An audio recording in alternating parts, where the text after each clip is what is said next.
নমস্কার, কেমন আছেন সবাই? আজ রবিবার, বাজে এখন সকাল 8টা। আজকে হচ্ছে যে সকালবেলা সমস্ত কাজ সারা হয়েই গেছে। এসেছি একটু ছাদে গাছগুলো নিয়ে জল দেবো। কদিন তো গোপালকে দায়িত্ব দিয়েছিলাম গাছে জল দেওয়ার, জল দিয়েওছে। তবে ওই যে ধনে বিচেগুলো বুনেছিলাম না, মানে সেইগুলো এমনভাবে জল দিয়েছে পুরো বিচেগুলো বেরিয়ে গেছে। ওই জন্য আজকে নিজেই একটু জল দেওয়ার কাজটা সকাল সকাল সেরে নিচ্ছি। যদিও মাঠকে যাবো, তবে একটু বেলা করে মুড়ি খেয়ে রান্নার কী হবে জোগাড় করে তারপরে যাব। সঙ্গীতা আজকে রান্না করবে বলেছে। এই যে গাছে জল দেওয়া গেছে, পুরো ছাতে পাতা পড়ে পাতা একদম গাছটা, মানে সজনা গাছের পাতাগুলো এত পড়ছে, পুরো ছাদ একদম মানে পাতাই নোংরা হয়ে আছে। ওই মাঠের কাজটা মিটে যাক, সঙ্গীতার পরীক্ষাটাও হয়ে যাক, তখন একদিন সময় করে পুরো ছাদটা পরিষ্কার করে দেবো। আর এই যে গাছের খাবার, অনেক দিন হলেই গাছের খাবার দেওয়া হয়নি। 4-5 দিন হয়ে গেল খোলটা ভিজিয়েছিলাম, এটা 1 কিলো খোল আছে। তবে এই খোলটাতে আবার জল দিয়ে ভালো করে একটু মানে ঘাঁটিয়ে নিয়ে আবার হচ্ছে যে 4-5 দিন ভিজতে দেবো, তারপরে গাছের গোড়ায় গোড়ায় দিয়ে দেবো। অবশ্য গাছের গোড়ায় গোড়ায় যখন দেবো 10 লিটার জলেতে ওই 1 লিটার করে পাইল করে তারপরে প্রত্যেকটা গাছের গোড়ায় দেবো। একটু পাতলা করে দিতে হবে, নাহলে ঝাঁঝে আবার গাছ অনেক সময় ঝিমিয়ে যায়। এই যে দিয়ে দিলাম 2 মগ জল, দিয়ে একটু ভালো করে ঘাঁটিয়ে নিই। তারপরে এই বালতিটা একটু ভর্তিকে একটু কম আর কি জল দেবো, ভর্তি মানে একদম দেবো না, আবার হয়তো একটু ফুলে উঠবে। দিয়ে ভালো করে চাপা দিয়ে রেখে দেবো। এই যে আর 1 মগ দিয়ে দিয়েছি। এবারে চাপাটা দিয়ে রেখে দেবো, ভালো করে চাপা দিয়ে রাখতে হবে, তা নাহলে কী হবে, মাছি মশা যদি এতে বসে ডিম পাড়ে, তখন এই জলটার মধ্যে আবার পোকা হয়ে যায়। আর দুর্গন্ধও ছাড়ে খুব খোল জল। অবশ্য যারা হচ্ছে যে গাছে দেয় তারা অবশ্যই ভালো বোঝে জিনিসটা। আমাদের সঙ্গীতা তো একদম পছন্দ করতে পারে না এই জল, এই খোল জল ভেজানোর গন্ধটা। চলুন নিচে যাই, নিচে গিয়ে কিছুটা হচ্ছে যে রান্নার জোগাড় করে দিই, তারপরে হচ্ছে যে মাঠকে যাব। সঙ্গীতা তো রান্না করবেই। এই যে রান্নার জোগাড় মোটামুটি করে দিয়েছি, আজকে মাংস রান্না হবে, সঙ্গীতাই আনতে যাবে। ও স্নান করছে, স্নান করে পুজো করে মাংস নিয়ে এসে রান্না করবে। কিছুটা জোগাড় এগিয়ে দিয়েছি, আমি এখন যাব মাঠকে। মাঠে গিয়ে কিছুটা বীজ ভাঙবো, বিকেলে রোয়া হবে। যদিও লোক করেই রোয়া হবে, তবে বীজতলা এত শক্ত হয়ে যে জল থাকেনি তো সেই জন্য। আর এই যে আজকে সঙ্গীরা সকলকে একটা করে এরকম চিপসের প্যাকেট দিয়েছে। চিপস ঠিক নয়, এটা মানে একটা বিস্কুট, নিমকি বিস্কুট আর কি। গোপালকে দিয়েছে, শুভকে দিয়েছে, আমাকে একটা দিয়েছে। এটা খেতে খেতেই এখন মাঠকে যাব।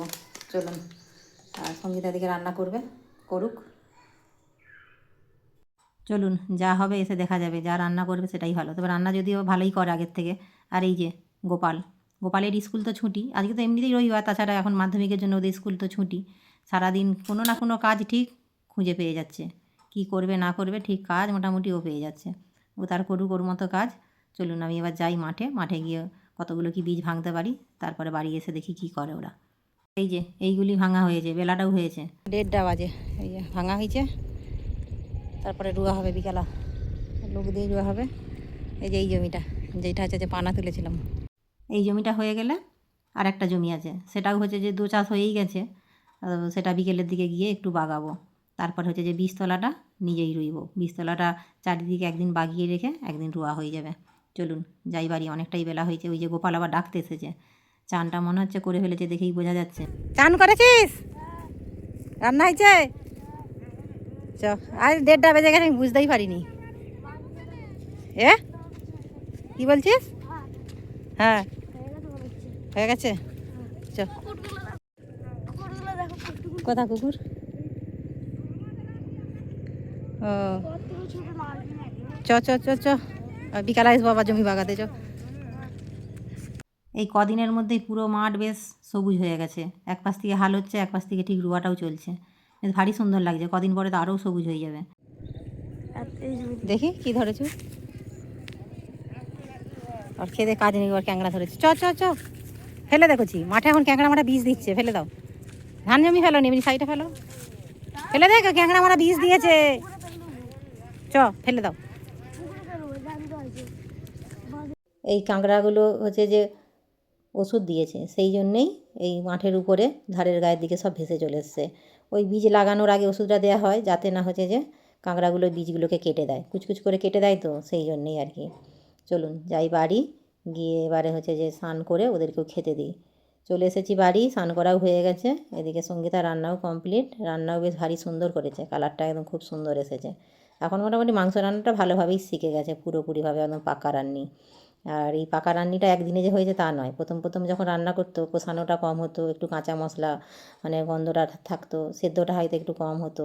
তখন ওই কী করতাম, ও তো রান্না করলেই হচ্ছে যে প্রথমেই জিজ্ঞাসা করতো কেমন হয়েছে, তখন বলতাম খুব ভালো হয়েছে, তবে মশলাটা যদি আরেকটু কষানো যায় আরও একটু ভালো হবে। মানে টেস্টটা আরও বাড়বে, কি সেদ্ধটা আর একটু ভালো করলে আরও ভালো হবে, এই রকম আর কি। এটা শিখেছি আমার বাবার কাছ থেকে। প্রথম যখন রান্না শিখতাম, রান্না করতাম আর কি মায়ের সাথে সাথে, মা হয়তো প্রথমে বলে দিত, তখন বাবা এত প্রশংসা করতো যে মায়ের থেকেও নাকি রান্না ভালো করেছি। এখন বুঝতে পারি অবশ্য সেই প্রশংসা করার কারণটা। চলুন ভাত বাড়া হয়ে গেছে, বাচ্চাদেরকে খেতে দিই।